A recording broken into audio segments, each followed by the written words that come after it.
Hello dear friends, we are coming with branch account. So today I am starting independent branches. अभी तक जो हमने topic किया था that was dependent branches. तो डिपेंडेंट ब्रांचेस के बाद आज हमारे इंडिपेंडेंट ब्रांचेस. तो इंडिपेंडेंट ब्रांच में क्या होता है? इंडिपेंडेंट ब्रांच में separate accounts are maintained by branch itself.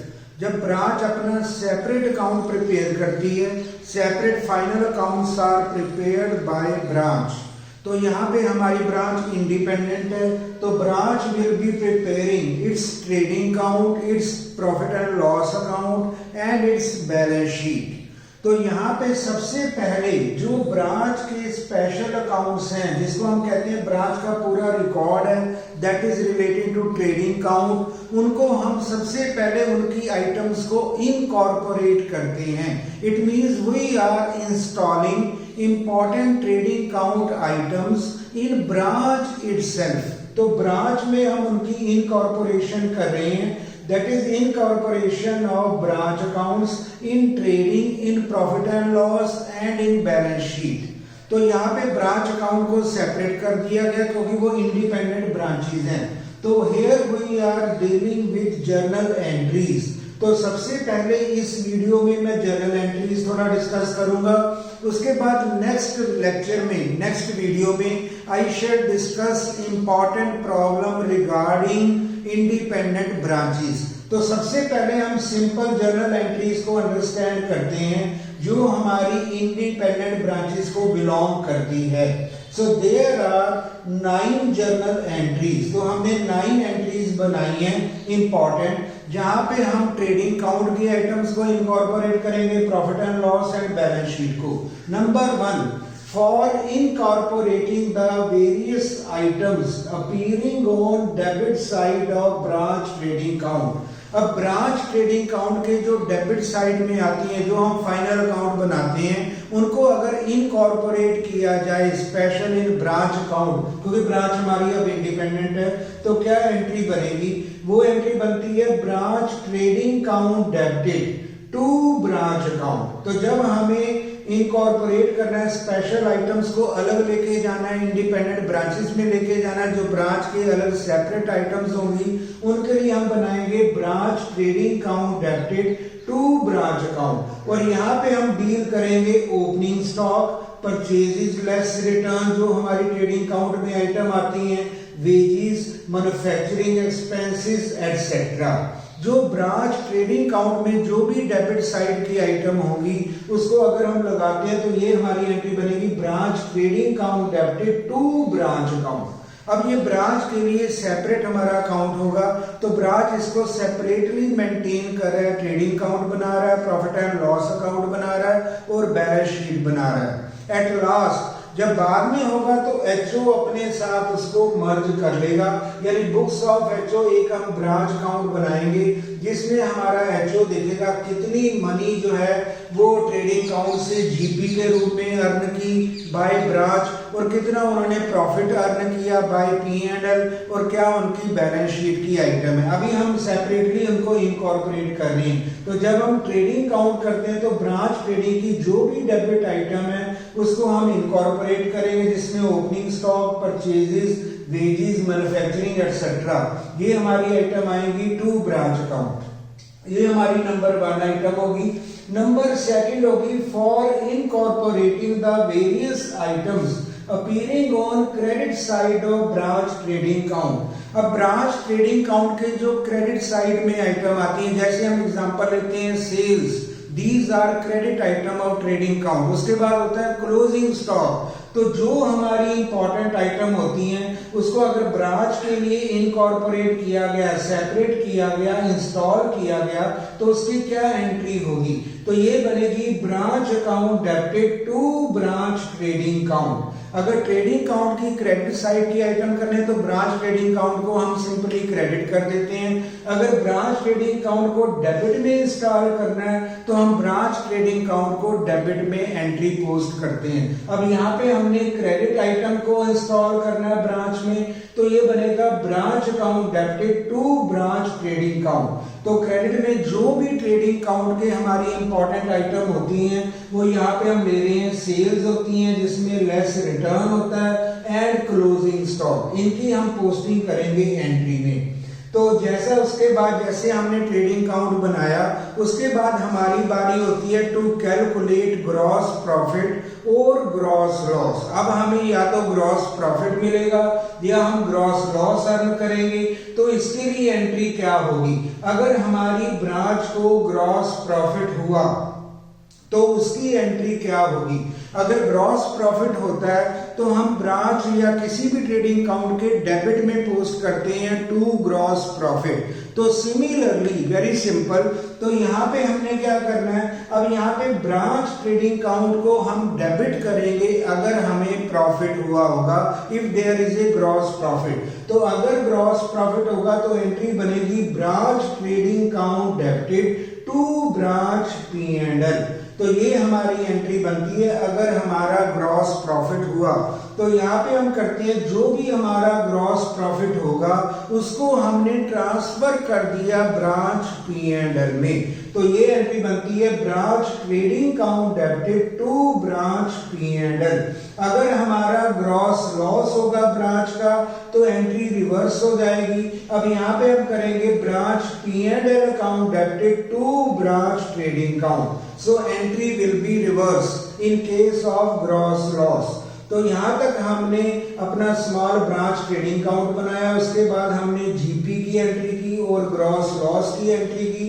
उसके बाद जो हमारा नेक्स्ट फाइनल अकाउंट स्टार्ट होता है वो होता है प्रॉफिट एंड लॉस अकाउंट। अब प्रॉफिट एंड लॉस अकाउंट की डेबिट साइड की हमारी आइटम्स जो भी हमारे एक्सपेंडिचर होते हैं इनडायरेक्ट, है ना, और रेकरिंग जो भी हमारे एक्सपेंडिचर होते हैं उनको अगर हम इनकॉर्पोरेट कर रहे हैं या हम इंस्टॉल कर रहे हैं, तो अगर हमें उसको सेपरेट करना है ब्रांच अकाउंट में तो हम क्या एंट्री करेंगे? यानी हेड ऑफिस जो है अपने अकाउंट से सेपरेट कर रहा है ब्रांच को, क्योंकि ब्रांच हमारी अब इंडिपेंडेंट है। तो ब्रांच की आइटम को अलग किया जा रहा है जिसको हम कहते हैं इनकॉर्पोरेट किया जा रहा है, इंस्टॉल किया जा रहा है। तो हम क्या एंट्री करेंगे अगर हमें डेबिट साइड की आइटम को राइट डाउन करना है इन द जर्नल एंट्री? तो ब्रांच P&L में जो भी डेबिट साइड में जो भी हमारी आइटम आती हैं, जो भी हमारे नो रेकरिंग एक्सपेंडिचर आते हैं, जो इनडायरेक्ट एक्सपेंडिचर आते हैं, तो उनको अगर हम रिकॉर्ड करना चाहते हैं तो क्या बनेगा? ये बनेगा branch P&L account debited to branch account. अगर हमने डेबिट साइड की आइटम को एक्सपेंसेस को रिकॉर्ड करना है तो वहां पे हमें क्या करना पड़ेगा? हम करेंगे branch P&L account debited to branch account. तो यहाँ पे हमारे सारे जो भी हमारे इनडायरेक्ट होते हैं या रेकरिंग एक्सपेंडिचर होते हैं उसको हम रिकॉर्ड करते हैं। जैसे हम लेते हैं for example salaries, rent, depreciation, commission, bad debts etcetera. तो जो भी प्रॉफिट एंड लॉस की हमारी आइटम्स होती हैं स्पेशल जो ब्रांच के लिए होंगी, जो हमने सेपरेट किया, तो अगर हम डेबिट साइड में पोस्ट करना चाहते हैं, इंस्टॉल करना चाहते हैं, तो हमारी एंट्री बनेगी branch P&L account debited to branch account. अब सिमिलरली अगर हमारी क्रेडिट साइड की आइटम है प्रॉफिट एंड लॉस की, जिसको हम कहते हैं incomes, there are various income, just rent received, commission received, discount received, bad debts recovered, जो भी हमारी एक्स्ट्रा इनकम होगी उसको हम क्रेडिट में लिखते हैं, क्रेडिट साइड में लेके जाते हैं। तो अगर हमें क्रेडिट में इंस्टॉल करना होगा तो हमारी एंट्री बनेगी branch account debited to branch P&L। अगर P&L के क्रेडिट में करना है तो हम प्रॉफिट एंड लॉस को क्रेडिट कर देंगे, अगर डेबिट साइड में इंस्टॉल करना है तो हम ब्रांच P&L को डेबिट साइड में एंट्री पोस्ट कर देंगे। तो यहाँ पे हमारा बनेगा branch account debited to branch P&L, और यहाँ पे हमारी वेरियस एग्जांपल होंगे interest received, discount received, commission received, bad debts recover. जो भी हमारी इनकम होती है these will be on the credit side. अब उसके बाद जो हमें नेट प्रॉफिट मिला या नेट लॉस मिला, अब उसकी एंट्री हम क्या करेंगे? If there is net profit, अगर हमारी क्रेडिट साइड एक्सीड करेगी तो नेट प्रॉफिट होगा। अगर नेट प्रॉफिट होगा तो उसकी इंस्टॉलेशन की कैसे हम एंट्री करेंगे? उसमें हमें ब्रांच P&L को डेबिट करना पड़ेगा। तो यहाँ पे हमारी एंट्री बनती है there is a net profit, branch P&L account debited to general profit and loss account. अब ब्रांच प्रॉफिट एंड लॉस को हमने डेबिट किया और उसको कहां पे ट्रांसफर किया? To general profit and loss account. तो ये होगा नेट प्रॉफिट का केस। अगर वहां पे नेट लॉस है, अगर हमारा नेट लॉस आ रहा है तो उसको कैसे ब्रांच के अकाउंट में इनकॉर्पोरेट करेंगे? तो यहाँ पे हमारा जो ब्रांच P&L वो क्रेडिट हो जाएगा, वो जनरल प्रॉफिट एंड लॉस हमारा डेबिट हो जाएगा। तो हम ये एंट्री करेंगे general profit and loss account debited to branch P&L account if there is a net loss.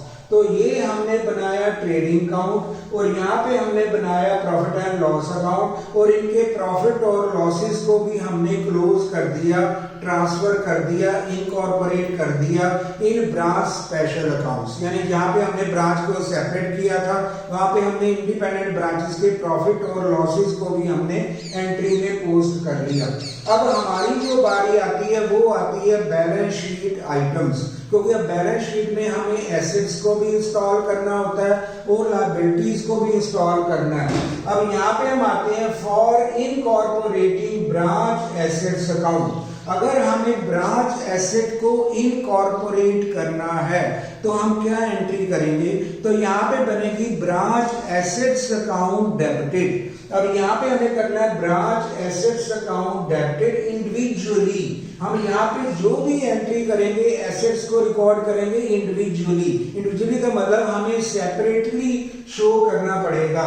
जैसे हम एग्जांपल लेते हैं cash in hand is there, तो यहाँ पे हम करेंगे cash in hand account debited, sundry debtor account debited, stock account debited, bill receivable account debited, prepaid expenses account debited. It means हमें इंडिविजुअली एंट्री यहाँ पे पोस्ट करनी पड़ेगी। तो ये एंट्री बनती है branch assets account debited individually, उनके नेम हम मेंशन करेंगे टू ब्रांच अकाउंट। तो यहाँ पे हम कैश इन हैंड ले सकते हैं, cash at bank, sundry debtor, stock and cash in transit, prepaid expenses, जो भी हमारी एसेट होती हैं। उसके बाद हम मशीनरी ले सकते हैं, फर्नीचर ले सकते हैं, जो हमारी फिक्स्ड एसेट हैं। तो जितनी भी हमारी एसेट्स हैं, चाहे वो करंट होंगी चाहे वो फिक्स्ड होंगी, इनको हम इंडिविजुअली बाय नेम पोस्ट करेंगे।